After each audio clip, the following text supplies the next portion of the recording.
दोस्तों स्वागत करते हैं एसबीडी न्यूज पर एक बार फिर से आज के ताजा बुलेटिन में, जहां पर हम आपके लिए लेकर आए हैं देश की राजनीति समेत कुछ बड़ी खबरें। एक एक करके पूरे विस्तार से जानेंगे। दोस्तों खबरों का सिलसिला शुरू करें उससे पहले कोरोना को लेकर सरकार की तरफ से बड़ी गाइडलाइन और बड़ी खबरें निकल कर आ रही है, जिसको जानना आपके लिए बेहद जरूरी है, इसलिए वीडियो को अंत तक जरूर देखें। और इसी के साथ दोस्तों आज की पहली बड़ी खबर की पिछले 24 घंटे में कोरोना के 3.5 लाख से ज्यादा नए मामले। दोस्तों यहाँ पर आपको बता दें कि देश में पिछले 24 घंटे में कोरोना के 3,52,991 नए केस सामने आए हैं, जबकि 2,812 लोगों की मौत भी हो गई है। और इसी के साथ दोस्तों अगली बड़ी खबर की कोरोना की दूसरी लहर के मद्देनजर भड़के अवैसी ने पीएम नरेंद्र मोदी को जिम्मेदार ठहराते हुए कह दिए ये बड़ी बात। दोस्तों यहां पर आपको बता दें कि भारत में कोरोना की दूसरी लहर के बेकाबू हो जाने पर एआईएमआईएम के प्रमुख और हैदराबाद से सांसद अवैसी ने मोदी सरकार पर जमकर निशाना साधा है। अवैसी ने कहा कि देश में कोरोना महामारी को कंट्रोल नहीं कर पाने के जिम्मेदार सिर्फ और सिर्फ प्रधानमंत्री नरेंद्र मोदी हैं।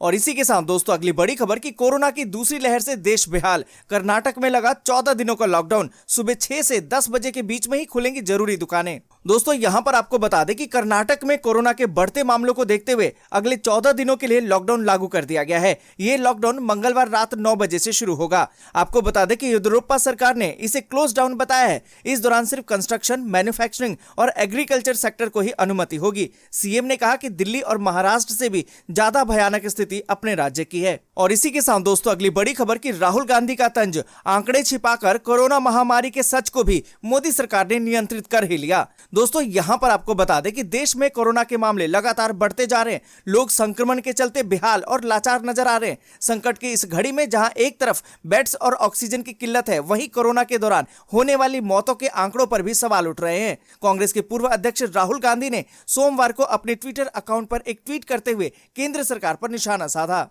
और इसी के साथ दोस्तों अगली बड़ी खबर कि दिल्ली से बिहार के इन शहरों के लिए चलेंगी 7 समर स्पेशल ट्रेनें। दोस्तों यहां पर आपको बता दें कि कोरोना पर काबू पाने के लिए दिल्ली में 1 हफ्ते के लिए लगे लॉकडाउन को बढ़ाकर अब 3 मई तक के लिए कर दिया गया है। वहीं पूरे महाराष्ट्र में भी 1 मई तक लॉकडाउन जैसी पाबंदियां लागू हैं। लॉकडाउन की घोषणा के बाद दिल्ली और मुंबई से भारी संख्या में प्रवासी कामगारों का अपने घर लौटना शुरू हो चुका है। राज्य सरकारों ने हालांकि अपील की है कि वे जहां हैं वहीं रहें, उनका पूरा ख्याल रखा जाएगा, लेकिन उन्हें लंबे लॉकडाउन का खौफ सता रहा है। उन्हें इस बात का भी डर है कि अभी नहीं निकले तो फिर पैदल ही उन्हें अपने घरों तक पहुंचना पड़ेगा, जैसा कि पिछली बार लॉकडाउन में हुआ था। आपको बता दें कि इसको देखते हुए रेलवे ने मुंबई और दिल्ली के अलग अलग स्टेशनों से बिहार और उत्तर प्रदेश के अलग अलग शहरों के लिए कई स्पेशल ट्रेनें चलाई हैं। और इसी के साथ दोस्तों अगली बड़ी खबर की कोरोना वैक्सीन पर जनता को गुमराह कर रही है ममता बनर्जी, जेपी नड्डा का आरोप। दोस्तों यहां पर आपको बता दें कि भाजपा अध्यक्ष जेपी नड्डा ने सोमवार को मुख्यमंत्री ममता बनर्जी पर पश्चिम बंगाल विधानसभा चुनाव के प्रचार के दौरान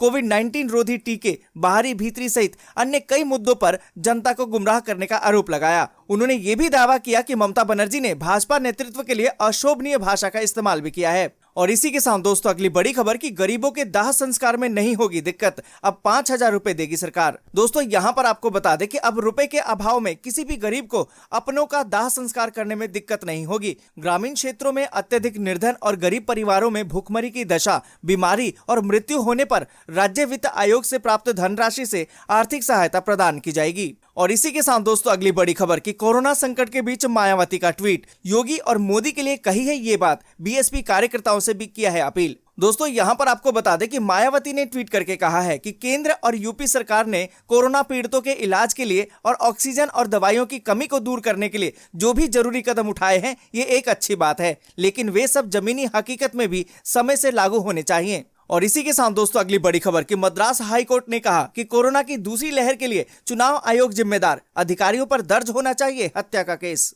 दोस्तों यहां पर आपको बता दें कि कोरोना महामारी की दूसरी लहर का कहर पूरा देश झेल रहा है। इस बीच मद्रास हाई कोर्ट ने चुनाव आयोग को जमकर फटकार लगाई है। हाई कोर्ट ने देश में कोरोना की दूसरी लहर के लिए चुनाव आयोग को जिम्मेदार ठहराते हुए ये कह दिया है कि अधिकारियों पर हत्या का केस दर्ज किया जाना चाहिए। और इसी के साथ दोस्तों अगली बड़ी खबर की केंद्र ने सीरम इंस्टीट्यूट और भारत बायोटेक से की है बात, टीके की कीमतें कम करने की है अपील। दोस्तों यहां पर आपको बता दें कि देश में कोरोना की दूसरी लहर बेकाबू हो गई है। संक्रमण के मामले रोज नए रिकॉर्ड बना रहे हैं। इसको देखते हुए सरकार ने कोरोना के खिलाफ जारी लड़ाई को और भी तेज करने का फैसला किया है। और इसी के तहत 1 मई से टीकाकरण के तीसरे चरण में 18 साल से 45 साल तक की उम्र के सभी लोगों को कोविड वैक्सीन लगाए जाने का फैसला लिया है। आधिकारिक सूत्रों के हवाले से बताया गया कि केंद्र सरकार ने सीरम इंस्टीट्यूट और भारत बायोटेक से भारत में अपनी कोविड वैक्सीन की कीमतें कम करने को कहा, ताकि 1 मई से टीकाकरण के तीसरे चरण में 18 साल से लेकर 45 साल की उम्र के लोगों को बड़े पैमाने पर वैक्सीन लगाने का काम किया जा सके।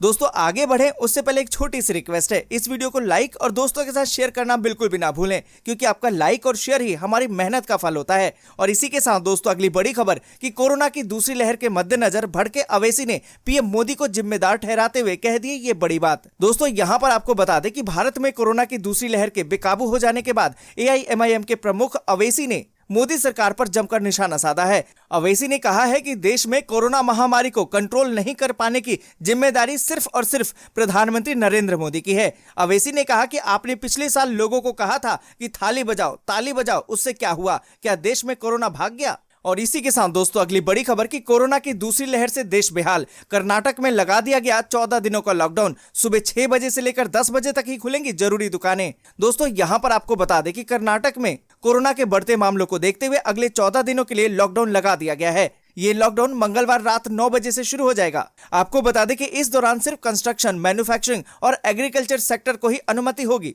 और साथ ही दोस्तों आपको बता दें कि कर्नाटक के CM येदियुरप्पा ने राज्य के सभी वयस्क नागरिकों को फ्री में कोरोना की वैक्सीन लगाए जाने का ऐलान भी किया है। कर्नाटक में पिछले 24 घंटे में 34,000 से अधिक नए मामले भी दर्ज किए गए हैं। और इसी के साथ दोस्तों अगली बड़ी खबर कि राहुल गांधी का तंज, आंकड़े छिपाकर कोरोना महामारी के सच को भी मोदी सरकार ने नियंत्रित कर ही लिया। दोस्तों यहां पर आपको बता दें कि देश में कोरोना के मामले लगातार बढ़ते जा रहे हैं। लोग संक्रमण के चलते बेहाल और लाचार नजर आ रहे हैं। संकट की इस घड़ी में जहां एक तरफ बेड्स और ऑक्सीजन की किल्लत है, वहीं कोरोना के दौरान होने वाली मौतों के आंकड़ों पर भी सवाल अब उठ रहे हैं। कांग्रेस के पूर्व अध्यक्ष राहुल गांधी ने सोमवार को अपने ट्विटर अकाउंट पर एक ट्वीट करते हुए केंद्र सरकार पर निशाना साधा। दोस्तों यहां पर आपको बता दें कि राहुल ने अपने ट्वीट में लिखा, रोजगार और विकास की तरह केंद्र सरकार कोरोना का असली डेटा भी जनता तक नहीं पहुंचने दे रही है। महामारी ना सही, महामारी का सच तो नियंत्रण में कर ही लिया। इससे पहले राहुल गांधी ने वैक्सीन को लेकर एक ट्वीट करते हुए कहा कि चर्चा बहुत हो चुकी,